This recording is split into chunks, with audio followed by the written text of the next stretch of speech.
公主一醒来，帅气的青梅竹马变成了恶龙，公主吓得晕了过去。公主再次醒来，发现王子进自己的房间没有敲门，烦躁地拿字典打昏了她，随后安心地席地而睡。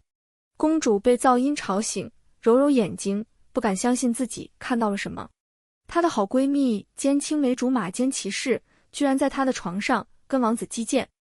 在遥远的王国里，住着一位懒惰的公主，名叫睡眠不足。她的性格简直可以用能躺着就不坐着，能坐着就不站着来形容。每天，她都会在自己的露天房间里躺着，仰望星空，记录每颗星星的位置。她对天文学有热烈的爱，梦想是整个国家变成图书馆。她的懒惰让人哭笑不得，但她可不是笨蛋，生涩的物理化学书籍对她来说是小菜一碟。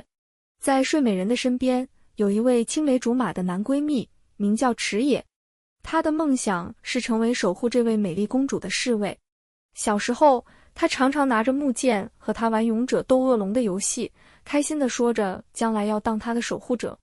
睡美人对于逻辑性很较真，一边从钢琴旁抽起长长的指挥棒与他打架过招，一边一脸严肃地吐槽他：可我现在是演恶龙的角色，这里没有公主夜。这时，池野就会举起木剑刺向他，自信满满地说：那我来当公主，我就可以保护自己了。闻言，睡美人丢掉指挥棒，索性往床上一躺，说道：恶龙受伤了，希望有钱的公主养可怜的恶龙一辈子。转眼间，睡美人18岁了。俗话说女大18变，可是睡美人没有，她变得更加慵懒，甚至发明了一台能让她瘫在家，线上出席社交聚会的机器。王国邻国的王子们纷纷前来求婚，许多邻近的国家都让王子来向他求婚。王子是很帅，但睡美人知道结婚意味着要照顾别人和生孩子，她吓得半死，一一委婉地拒绝。国王和皇后对睡美人的举动很无奈，他们劝睡美人吃得苦中苦，方为人上人。然而，睡美人早已透过大量的书籍了解到煤气灯效应，对她来说，没有道德就不会被道德绑架。只要肯吃苦，就会吃一辈子的苦。睡美人回应道。面对公主的反抗，国王和皇后气得怒火中烧，威胁说后天就将你送到偏远国家，和贫穷的国王结婚。睡美人不以为然，聪明的她早有打算。公主与女巫协议合作，演绎出精彩的大戏。她喝下女巫给的假毒药，假装自己被诅咒，没有得到真爱之吻就会昏迷不醒。而这位女巫正是她的好友池野。平日处理完国家公务后，他们的休闲娱乐就是一起研发魔药。男闺蜜池野的个性跟公主很像，他因为想变强壮，但懒得练习武术，决定在公主沉睡后偷偷喝下变身药水，让自己变成了一只长相可爱的恶龙。成为恶龙的池野很受女仆们喜爱，每天都会偷偷带食物喂她。他们一个装睡躲避催婚，一个当公主的宠物，在皇宫中蹭吃蹭喝。每当有王子或亲戚来造访，恶龙就会把他们赶走。天边的太阳照耀大地，照亮勇士前行的道路。城堡华丽高耸，四周荆棘遍布，即使在白天，看起来也特别阴森。巨龙盘在最高的屋顶上，冰蓝色的双眼带着傲气，逆视高塔下的访客。我会拯救你的，美丽的公主，一位披着红色斗篷的王子大喊。池野打了个哈欠，兴致缺缺又有冲动的人类选择性忽视掉头。要知道，处理这些麻烦的追求者还没有参加宴会有趣，起码宴会有点心可以吃。但谁叫睡美人是她闺蜜呢？为了兄弟要两肋插刀，为了闺蜜可以插王子2刀。我很有钱，公主，请嫁给我吧。青年不断朝空气说话，释放着他那无处安放的魅力。无可救药的自信啊！爱情如何能够与金钱一同放在天秤的两端呢？恶龙微微振翅，强风吹乱了青年的毛发，却没有吹散他引以为傲的勇敢。他挑衅般地对恶龙说：滚开，讨厌的怪物！只有我能让公主幸福。天空阴影笼罩，池野愤怒地出击，王子失去平衡，摔倒在地。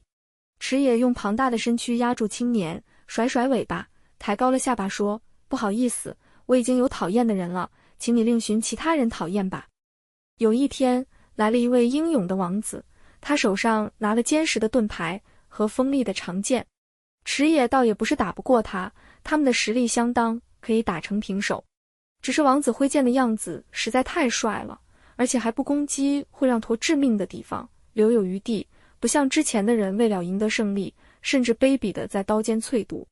这风度翩翩的君子气质让池野无法招架，心中对他涌起一股莫名的好感。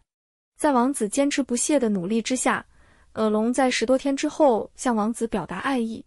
王子有些迟疑，被吓得连连退后道：人跟龙有种族隔离，而且我是来娶公主的。抱歉，我无法回应你的心意。恶龙尊重王子的决定，但因为太喜欢对方，于是没有再阻拦王子去见睡美人。睡美人被开门的动静吓得躲到床底下，于是王子一进门，只看到空空的床。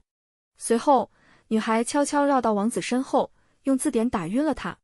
公主和池野吵了一架，她悲痛万分地说：我们这么多年的闺蜜情谊，你怎么能为了一个认识不到几天的男人背叛我？因为王子的言论，池野再次饮用药水变回人类，此刻已经可以灵活地躲闪公主扔过来的抱枕。他拿起散落一地的抱枕丢到房间外，游刃有余地笑道：我们相识那么多年，难道你还不清楚我喜欢帅哥？闻言，公主更加气愤，恨铁不成钢，他是直男，你忘记你之前被直男骗哭的事了吗？恋爱脑。青年被戳中痛点，像刺猬一样竖起尖刺，我看你也没有好到哪去吧。再继续单恋你的书，全王国都要认为你是女童了。我和书是两情相悦的，女孩低声反驳。争执的声音吵到昏迷的王子头痛痛醒，三人傻眼的对视，你看我，我看你。睡美人直接表示，我还有大好前程，我要成为魔法师，不想因为结婚牺牲梦想。出乎意料的是，王子也不情愿结婚，他说怎么能爱上现都没见过的人？联姻只不过是保全国家的政策罢了，对你对我都有好处。我不喜欢强迫别人放弃梦想，不过为了我们的子民。啊，我受够了！公主急得跳脚，崩溃到疯狂抓头，大力踩踏地板，发出砰砰砰声。王子吓了一跳，下意识地抱住身边人的大腿，寻求庇护。须臾，睡美人意识到自己失态后，才勉强露出微笑，用温和友善的语气指向男闺蜜说：这位名字叫池野，最初他是公爵之子，再来是守护我的恶龙。你说什么？面色苍白的王子现在才回过神来，抬起头，想看清自己抱着的大腿主人到底是谁。然而，不等他消化这过量的资讯，公主又抛下一颗震撼弹。现在，池野是这个国家的二公主。哦不，小王子！女孩兴奋地宣布，为自己的天才想法感到自豪。只要闺蜜跟王子联姻，她就可以继续苟一段时间。池野，王子，你是公爵之子。面对心上人的目光，池野心跳加速，尴尬到脚趾卷曲。如果可以，他现在宁愿当一只恶龙。俗话说得好，不用害怕尴尬，因为以后会发生更尴尬的事。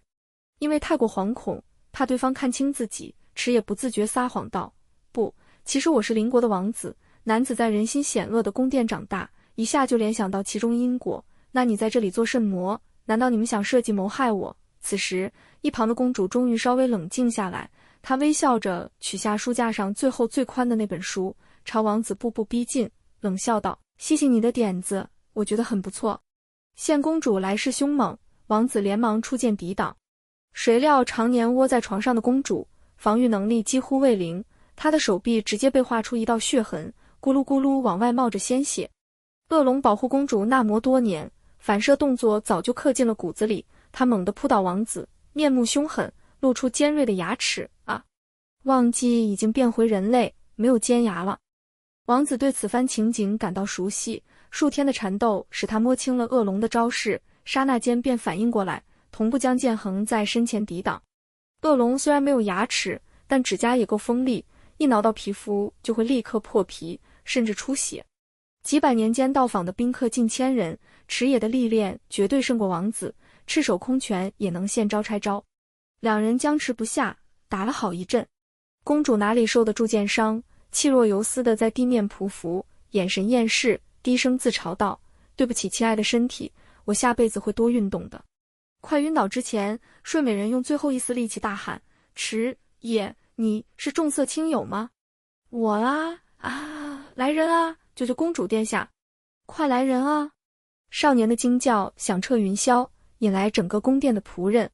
抢救一点也不及时，多亏医生技术高超，公主才能安然无恙。最终，王子和池野在小教堂举行了婚礼，由公主作为好友兼见证牧师，见证他们从青春到白头。明面上写的是公主与王子成婚，但没有向国民解释公主是谁。国王和皇后也默许这个做法，毕竟他们其实也不想和女儿分开生活。就在这样充满喜悦的日子里，故事迎来幸福的尾声。对于睡美人来说，这是最好的结局，知识永远是她最忠实的伴侣，伴她一生，至死不渝。